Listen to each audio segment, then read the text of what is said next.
Mesdames et messieurs, chers téléspectateurs de Télé-École, bonjour et merci de rester fidèles à votre émission Raconte tes folies, qui, je le rappelle, est l'espace dédié aux jeunes entrepreneurs. J'ai le plaisir d'accueillir aujourd'hui Madame Cathy Dia, présidente de Esprit Sud. Madame Cathy, bonjour. Bonjour Anata. Merci de répondre à notre invitation. C'est un plaisir. L'éducation est un des droits universels de l'homme. C'est un droit essentiel pour tout être humain vivant dans une société. Les enfants du monde ont le droit d'étudier, de s'épanouir, de rêver grand et de devenir des acteurs en développement. C'est dans ce sens que, Cathy, vous avez mis en place Esprit Sud. Déjà, pourquoi cette appellation ?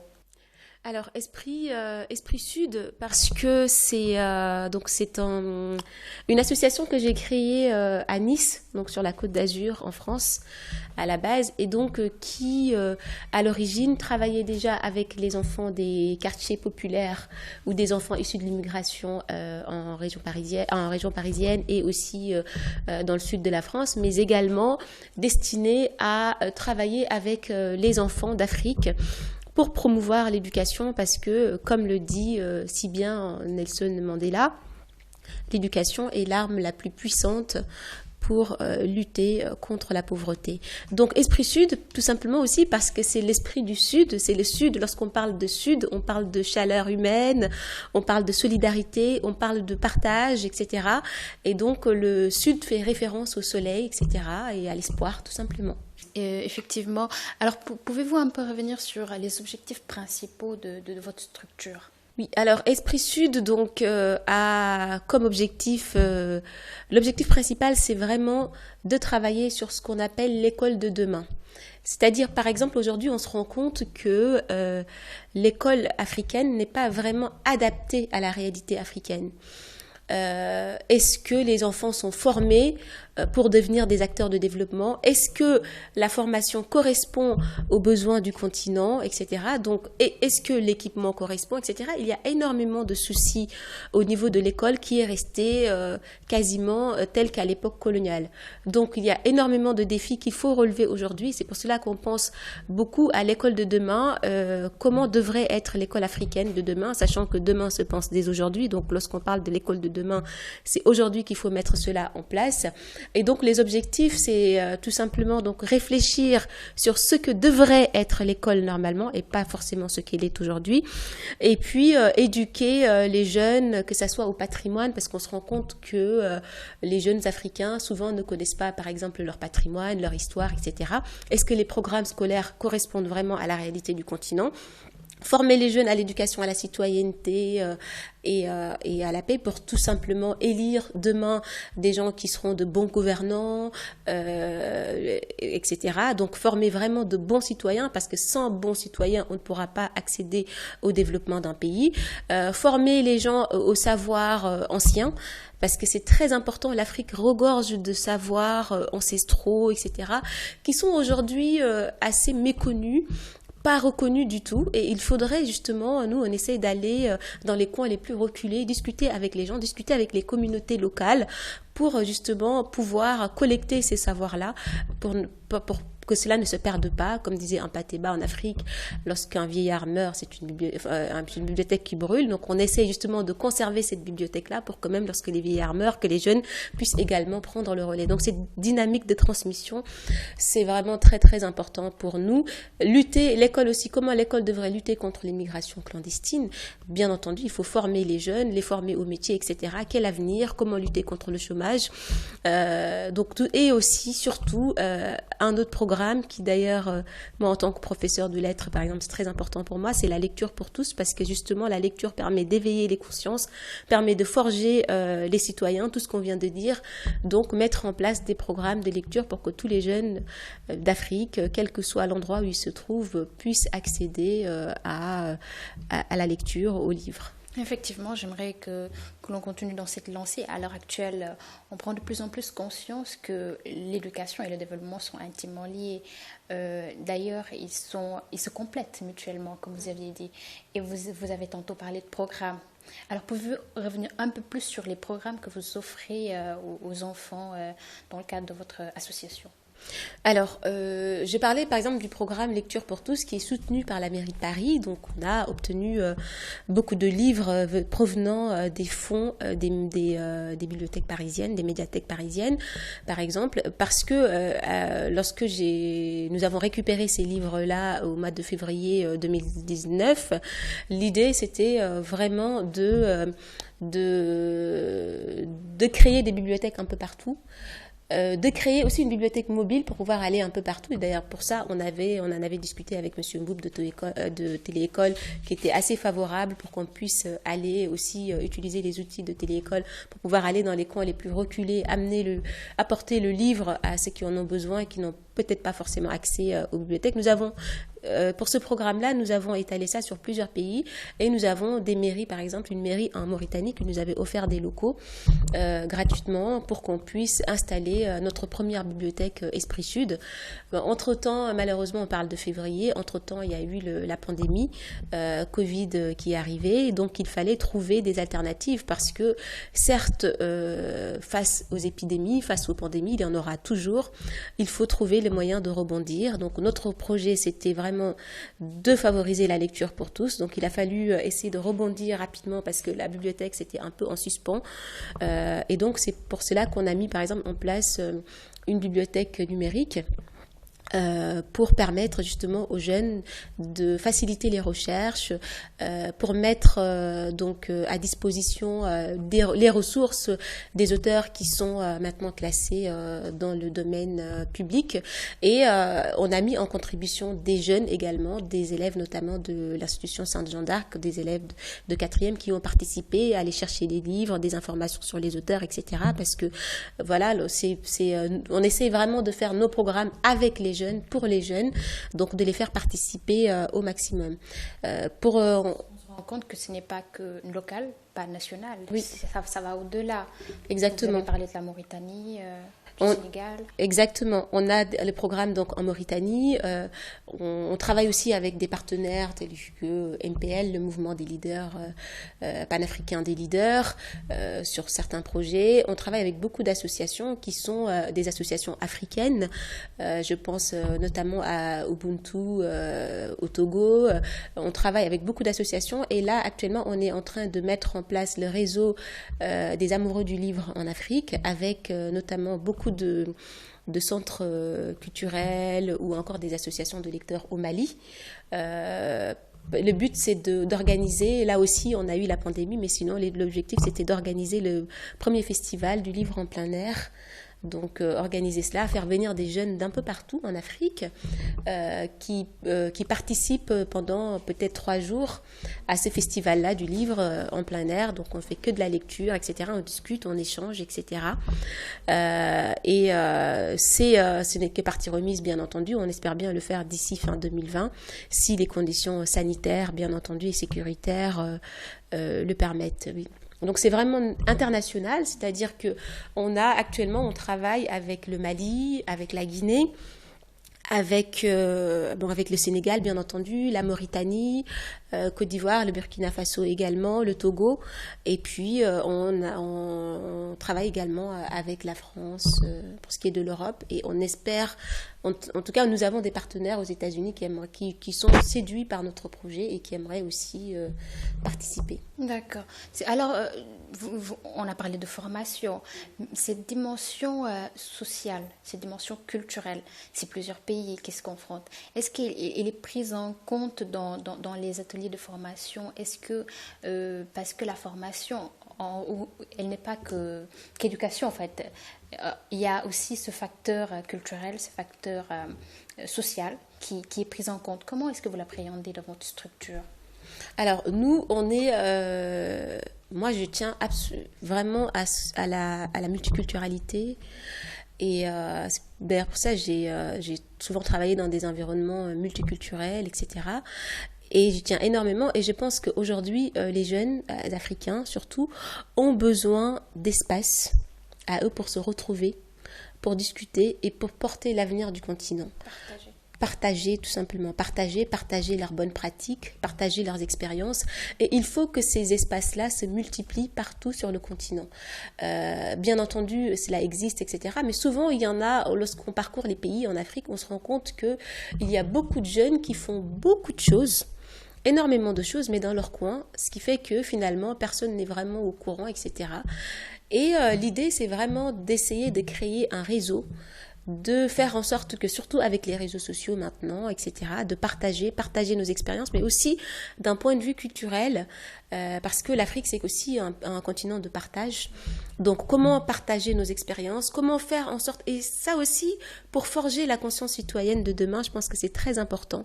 Faire en sorte que ce ne soit pas une génération égoïste, uniquement intéressée par ses propres intérêts, etc., mais qui a en cœur tout ce qui est philanthropie, le partage, etc. Et je pense que enfin, en tout cas, c'est ce que nous pensons, en tout cas, nous jeunes, souvent que nous regroupons un peu de temps en temps dans ces espaces-là, qu'un seul pays ne peut pas juste se développer alors que ses voisins sont soit dans l'insécurité, soit dans la pauvreté, etc. Donc, il faut vraiment s'élever ensemble, tendre la perche aux autres. Et donc, c'est cette conscience-là que nous essayons de développer, notamment aussi au niveau des écoles avec lesquelles nous travaillons, au niveau des universités, etc. Créer un réseau, s'élever ensemble, voilà, c'est surtout cela. Oui. Il y a aussi c'est l'intégration, et vous le disiez tantôt, mais également le numérique, l'arrivée du numérique. D'habitude, on lisait avec un livre et tout ça. Vous l'avez fait, mais en numérique, une bibliothèque numérique.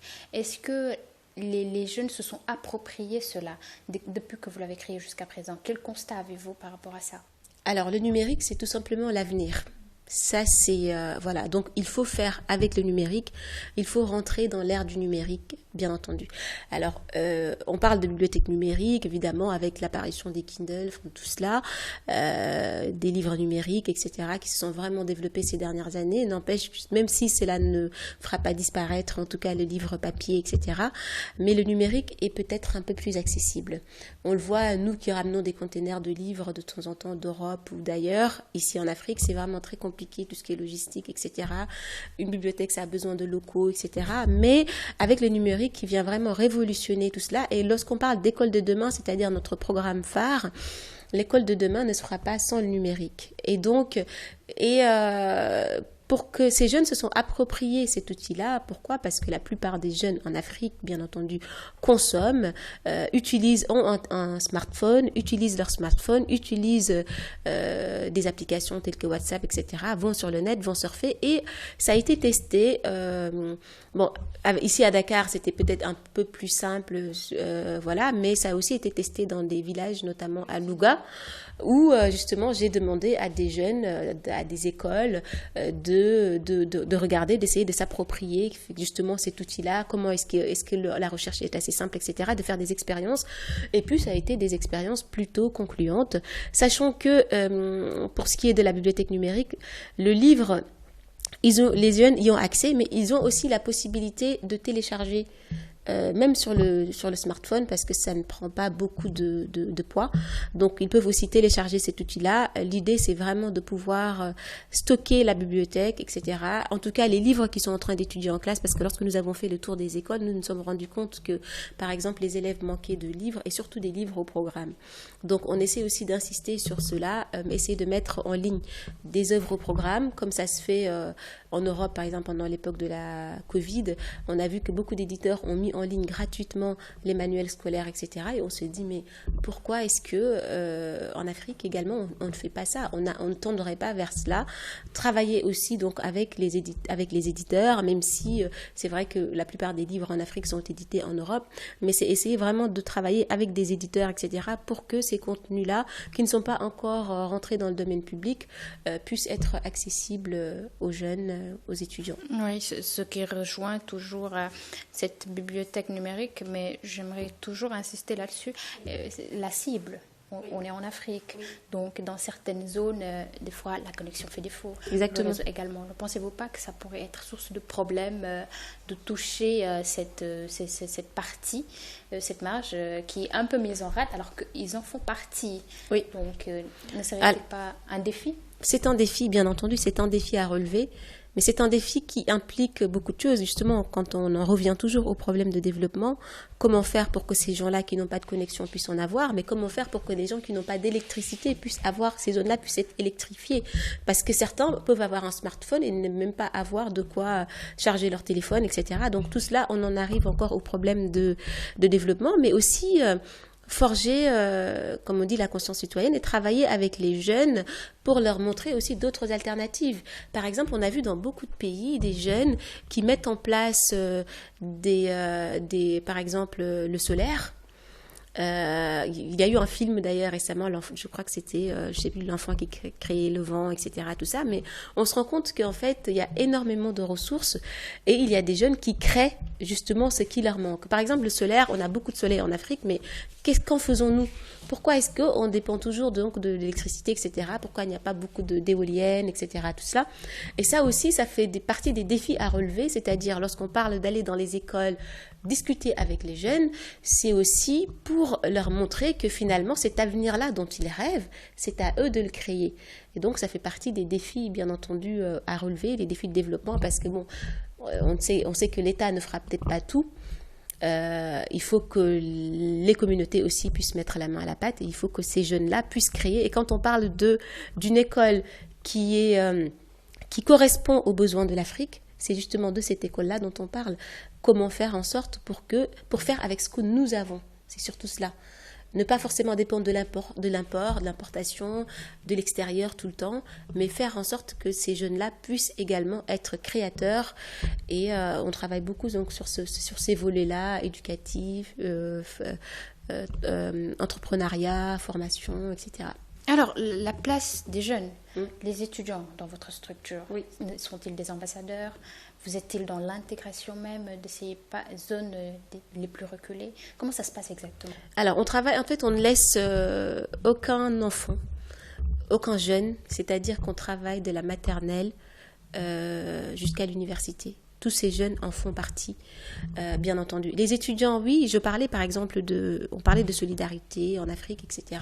Mais les étudiants, c'est vraiment très important parce que on sait par exemple qu'en Europe, il y a le réseau Erasmus qui est très développé, etc.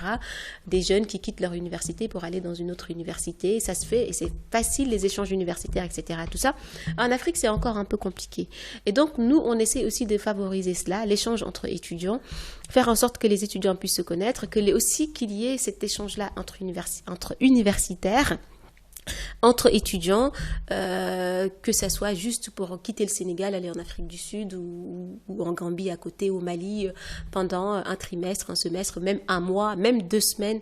On pense que c'est vraiment important, donc il faut favoriser ces échanges-là. Les étudiants sont bien entendu des ambassadeurs. On travaille beaucoup avec les étudiants, avec les universités, pour qu'ils puissent servir de relais, bien entendu. Au niveau de la formation aussi, parce que souvent au niveau des orientations, les étudiants, il y a certains sont peut-être un peu mal orientés ou bien d'autres ont pris des formations par défaut et on pense que justement c'est important en tout cas au niveau des études de faire ce que l'on aime. Donc on essaie de travailler donc beaucoup avec les étudiants. Donc de la maternelle en fait on a plusieurs niveaux selon les tranches d'âge et de la maternelle avec aux étudiants on travaille également avec. Oui. Alors vous avez mis en place l'école de demain. Oui. Quels ont été les problèmes rencontrés? C'était pas facile au début. Oui. Comment avez-vous pu créer une idée si folle de mettre en place l'école de demain? Pour vous, c'est pas osé de parler de l'école de demain, l'école du futur. Alors, je vais commencer peut-être par un peu l'historique de comment est-ce que l'idée m'est venue. Bon, j'avais déjà cette idée depuis un peu longtemps, et puis un jour, on m'a proposé un emploi. Enfin, on m'a proposé un emploi, un entretien. Et c'était en région parisienne d'ailleurs. C'était pour travailler, j'avais un entretien pour travailler dans une commune qui s'appelle l'Essonne, c'est même dans le département, au niveau du conseil départemental. Et ils ont mis en place tout un programme sur l'école de demain. Alors évidemment, pour préparer mon entretien, je me suis plongée dans la lecture, passionnée par l'école de demain, parce que l'école, ça m'a toujours passionnée, bien entendu, j'enseigne depuis des années, etc. Et donc, je me suis dit, donc j'ai vu tout ce qui avait été mis en place, etc., tout ça. Et je me suis dit, mais franchement, j'imagine ça en Afrique, quoi. C'est tout ce qu'il y a à faire. Il y a tout à faire, donc il faut essayer et c'est comme ça que justement, d'ailleurs, finalement, je ne suis pas allée à mon entretien. Et je suis venue au Sénégal, à Dakar. Et j'ai commencé à parcourir les écoles. D'abord, les enquêtes de terrain, et puis avec l'équipe que j'avais ici, qui était toujours d'ailleurs très motivée, on a commencé à parcourir les écoles en région dakaroise, mais également dans les coins les plus reculés, pour discuter avec les enfants. On a mis en place un questionnaire sur l'école dont ces enfants-là rêvent, parce que moi, je pars du principe qu'il faut quand même savoir partir du bas vers le haut. Pas que toutes les décisions viennent d'en haut, mais partir des enfants pour savoir quels sont les besoins, quelles sont les difficultés qu'ils rencontrent, etc. Et donc, on a commencé au niveau des écoles, un peu partout, à discuter avec les élèves, avec les enseignants, tout le corps éducatif, avec les proviseurs, etc., avec aussi les directeurs d'université, etc. On a commencé à discuter, on a mis en place des questionnaires, on l'a fait aussi oralement, pour ceux pour qui c'était plus simple, et on en a eu des centaines et des centaines justement de réponses pour, d'une part, on voyait les difficultés que rencontrent les écoles africaines, et ce sont souvent les mêmes, je suis allée par exemple, et aussi l'écart entre des écoles peut-être un peu plus privilégiées que d'autres écoles qui sont peut-être dans le Sénégal profond, et on se rend compte que finalement l'école aussi montre dans une certaine mesure les catégories sociales qui existent, mais ça nivelle même jusqu'au rêve des enfants. Parce que autant je peux aller dans une école assez cotée peut-être, où les enfants me disent qu'eux, ils ont besoin d'ascenseur parce qu'ils n'en peuvent plus de monter les escaliers. Alors là, telle salle de classe n'est pas climatisée. Et là, je vais dans un village où là, on me montre les trous sur les plafonds, en me disant que eux, leur rêve, justement, c'est de faire en sorte que ces trous-là puissent être réparés, que les sanitaires puissent avoir assez de sanitaires, etc. Et là, je me dis, franchement, c'est dommage, parce que normalement, tous les enfants doivent être au même niveau, doivent être égaux, justement, avoir les mêmes rêves, en tout cas, aspirer à plus, parce que moi je considère qu'un enfant n'a pas à rêver que le toit de son école soit réparé. Ça va de soi, justement. On parlait des tableaux numériques, etc. dans les salles de classe, hein. Je suis allée moi-même dans un village où j'ai commencé à discuter avec les élèves, et je leur parle je disais oui, par exemple, le tableau numérique. Finalement, je me suis rendu compte qu'ils ne comprenaient même pas ce dont je parlais. Il y avait un certain décalage, effectivement, etc. Et donc, voilà, on a commencé à faire aussi des livrets pédagogiques, des photos, pour montrer justement ce qui devrait en tout cas être nécessaire dans une école, un laboratoire décent, avoir peut-être une cantine, parce que beaucoup d'enfants dans les villages n'ont pas forcément, font des kilomètres pour aller manger, etc. Avoir une cantine, travailler sur les produits locaux, pourquoi pas avec nos mères qui sont là-bas, travailler sur des produits locaux, sur des produits qui coûtent peu cher. Pourquoi leur faire un sandwich tout le temps, alors qu'on peut faire du lard, on peut faire plein de choses, etc.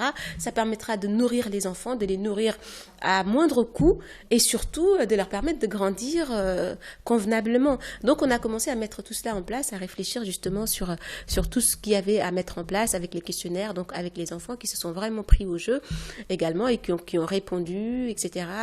Et donc ça nous a permis donc de voir d'une part les difficultés, la réalité du terrain, les difficultés à rencontrer, les difficultés justement à à surmonter, et puis d'autre part justement là où nous voulons aller, et puis nous espérons y aller, et nous fait tout justement pour, on se dit effectivement, moi quand je vois une école en France, je me dis pas, des proviseurs m'ont déjà dit oui mais vos standards sont peut-être un peu trop élevés. Je dis mais les standards ne peuvent pas être élevés, justement on peut y arriver bien entendu, il faut juste y mettre du sien, et puis il faut que tout le monde soit conscientisé, etc., et puis comme ça ensemble on va y arriver. Il y a beaucoup de difficultés bien entendu, mais moi je pense que justement quand on parle de rêve, l'école du futur, etc., ce n'est pas un rêve, c'est la réalité, c'est l'école de demain. Maintenant, ce dont nous devons parler maintenant, ce n'est pas alors ce dont je rêve, etc., c'est comment je vais faire pour mettre en place les différentes étapes pour arriver à cette école-là. Et donc, c'est ce que nous faisons. Et l'école de demain, ça c'est un peu répandu d'ailleurs, ça a été la mode ces dernières années, un peu partout, que ce soit au Ghana, en Amérique latine, etc. Alors, l'école de demain, son apport, oui. L'apport du numérique dans cette école de demain, oui. Face à nos réalités nous-mêmes, pour vous, ce serait quoi? Alors, l'apport du numérique, donc le numérique, de toute façon, on ne pourra pas faire sans. Ça, c'est, voilà. Mais en Afrique, on a un peu, moi, j'ai l'impression, enfin, en Afrique, quand on parle de numérique, etc., on a l'impression qu'en Afrique, en fait, on vit un peu les 4 périodes de l'histoire en même temps.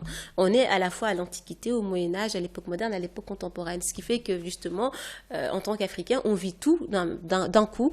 Surtout en fonction des zones. Surtout en fonction des zones, exactement. Surtout en fonction des... Par contre, pour ce qui est du numérique, je reviens un peu là-dessus, pour ce qui est des réseaux sociaux, pour ce qui est des smartphones, etc., on se rend compte que, quelles que soient les zones, etc., les gens ont quand même des smartphones. Pourquoi? Parce que même si ces gens-là n'ont pas forcément les moyens, etc., ils ont peut-être des gens qui sont à l'étranger, qui leur ont envoyé. Et donc, ça permet, il y a des immigrés partout, et ça permet aussi de maintenir les liens, etc., que ce soit dans les villages, etc. Donc, en général, dans une famille, c'est quand même assez rare de voir toute une famille sans smartphone, par exemple, sans un seul smartphone. Et donc, on essaye justement de travailler sur ça, sur ces outils-là, même si c'est encore difficile parce qu'il y a beaucoup d'enfants qui ne sont pas scolarisés, il y a encore des gens qui transhument, il y a beaucoup de choses, etc. Tout cela qu'il faut... mais en tout cas, la grande majorité aujourd'hui en Afrique bénéficie quand même, ne serait-ce que d'un smartphone dans une famille, de WhatsApp, ou utilise en tout cas Internet, etc. Et donc le numérique dans cette école de demain, bien entendu, c'est un volet important, je dirais même essentiel et incontournable. Mais il n'y a pas que le numérique. Quand je parle des réalités africaines, je parle, par exemple, j'ai une collègue qui a mis en place une ferme pédagogique où justement on enseigne aux enfants comment soigner qui viennent même par exemple des villages, etc., tout ça, comment soigner une plante, comment soigner les animaux malades, etc., comment cultiver, etc. Tout ça, c'est vraiment très très important. Et donc il y a le numérique, bien entendu, qui est essentiel, mais il n'y a pas que le numérique. Quand je parle du patrimoine, qui est aussi un volet très très important pour moi de l'histoire. Ça aussi, ça fait partie de l'école de demain, parce qu'on ne peut pas s'aimer si on ne se connaît pas, tout simplement. Donc il faut avoir confiance en soi, il faut se connaître, il faut s'apprécier, s'aimer. Donc tout cela en fait partie. Et donc dans l'école de demain, il y a beaucoup de choses qui rentrent en compte. Quand je parle d'éducation à la citoyenneté, etc., donc tout cela, ça en fait également partie.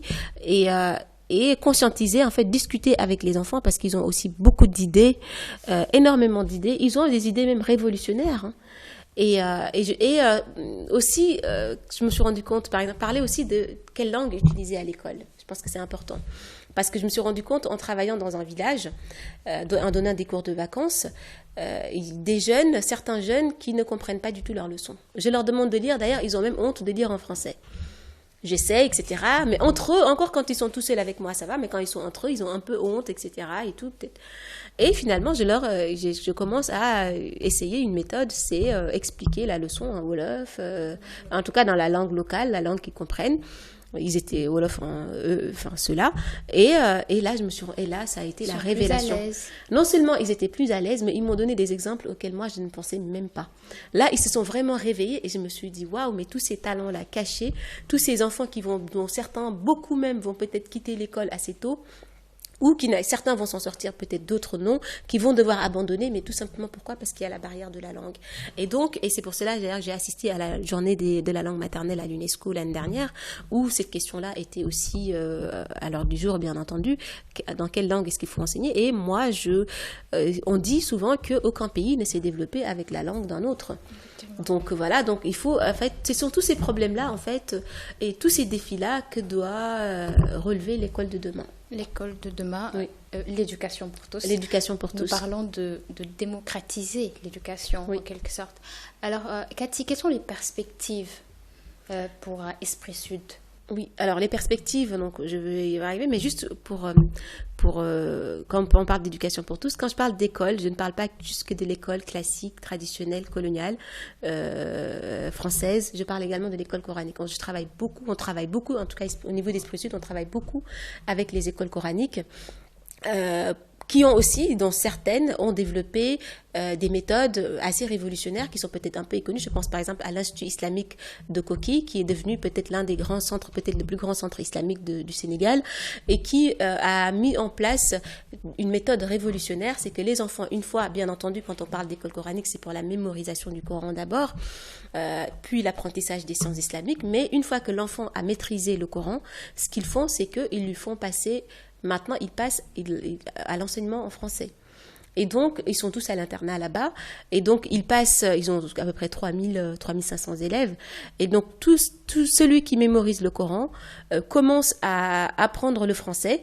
Et ils font, comme ils ont cette habitude-là, justement, de la mémorisation, etc., ça va vite. Ce qui fait qu'ils font l'école primaire en 4 ans au lieu de 6. Ils font le collège en 3 ans. Et ensuite, ils font le lycée. Et leurs résultats font partie des meilleurs résultats au bac français du Sénégal. Et donc, justement, ce sont toutes ces pédagogies-là. Quand je parle d'école de demain, je pense que c'est important, surtout en Afrique, au sud du Sahara actuellement, où on voit le développement, par exemple, des écoles franco-arabes, etc., tout ça, justement. Et je pense que ce sont des initiatives, par exemple, à encourager par l'État, etc. Et surtout, ça permet aussi de remettre, d'égaliser, en quelque sorte, de mettre sur le même pied d'égalité les enfants qui vont à l'école française, les enfants qui font des études en arabe ou qui étudient juste le Coran et qui étaient pendant un certain temps, en tout cas très longtemps, un peu marginalisés. Et donc, dans l'école de demain, donc on essaye vraiment de travailler avec toutes ces écoles-là, donc que ce soit les écoles coraniques, les franco-arabes, l'école française, bien entendu. Comment est-ce qu'on peut moderniser cela? Comment discuter avec les maîtres d'école, mais aussi les maîtres d'école coranique, etc., pour connaître leurs idées, etc. Et donc au niveau perspective, bien entendu, on a toute une série de partenaires, des séminaires d'ailleurs là qu'on est en train de mettre en place parce qu'on va sortir bientôt le rapport sur l'école africaine de demain qu'on espère présenter à l'UNESCO des organismes, les organismes concernés. Avec nos partenaires, on a toute une série de séminaires actuellement qu'on fait en ligne d'ailleurs. Donc on a fait sur l'école africaine de demain, on a fait sur la journée de l'enfant africain, on en a donc, comme je le disais, sur comment nourrir les élèves en Afrique, comment bien les nourrir à moindre coût. On a sur le numérique, on a fait d'ailleurs un séminaire très important sur le numérique. On a sur l'éducation à la paix et à la citoyenneté, avec comme partenaire, par exemple, l'Institut de la paix de Grenoble, qui travaille beaucoup avec le Mali. Donc, pour un séminaire en faisant venir donc non seulement des élèves, des étudiants, etc. J'y tiens énormément, bien entendu, mais aussi donc des institutionnels, etc. qui ont répondu favorablement pour pouvoir discuter justement de cette école-là, de l'enracinement de la paix dans les esprits, surtout dans le contexte actuel, donc de l'extrémisme violent, etc. Tout cela. On a donc notre bibliothèque, bien entendu, qui nous attend toujours, et les livres sont déjà au Sénégal, donc il faut les transporter en Mauritanie. C'est juste les conditions sanitaires qui font mais pour mettre en place donc ces bibliothèques Esprit Sud là, qui seront gérées par les mairies, parce que l'idée c'est pas non plus d'être derrière, c'est aussi de responsabiliser les gens, de responsabiliser les jeunes, pourquoi pas, donc de mettre des étudiants qui vont de temps en temps avoir un petit boulot d'étudiant, justement, aller le réseau de prêt, etc. On a notre festival du livre très bientôt, etc.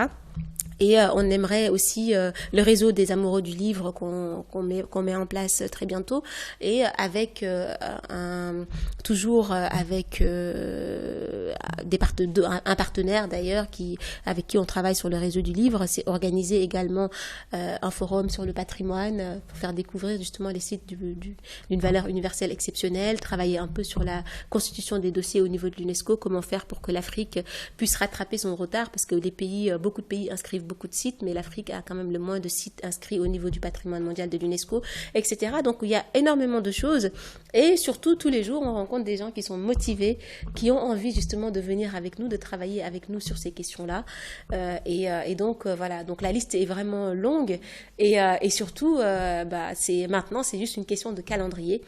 Comment faire? Au niveau des moyens, on me dit souvent ça demande beaucoup de moyens, etc. Mais si on s'arrête aux moyens, on ne fera jamais rien. Donc il faut essayer de contourner tout cela, savoir comment faire en fait avec ce qu'on a pour pouvoir atteindre nos objectifs. Merci beaucoup Cathy pour ces précisions de taille. Je rappelle que j'étais avec Cathy Dieng, présidente de Esprit Sud, donc l'école de demain, l'éducation pour tous. Merci Cathy d'avoir répondu à notre invitation. Merci pour l'invitation. Mesdames et messieurs, chers téléspectateurs, nous voici à la fin de votre émission. Nous vous donnons rendez-vous très prochainement et d'ici là, restez connectés.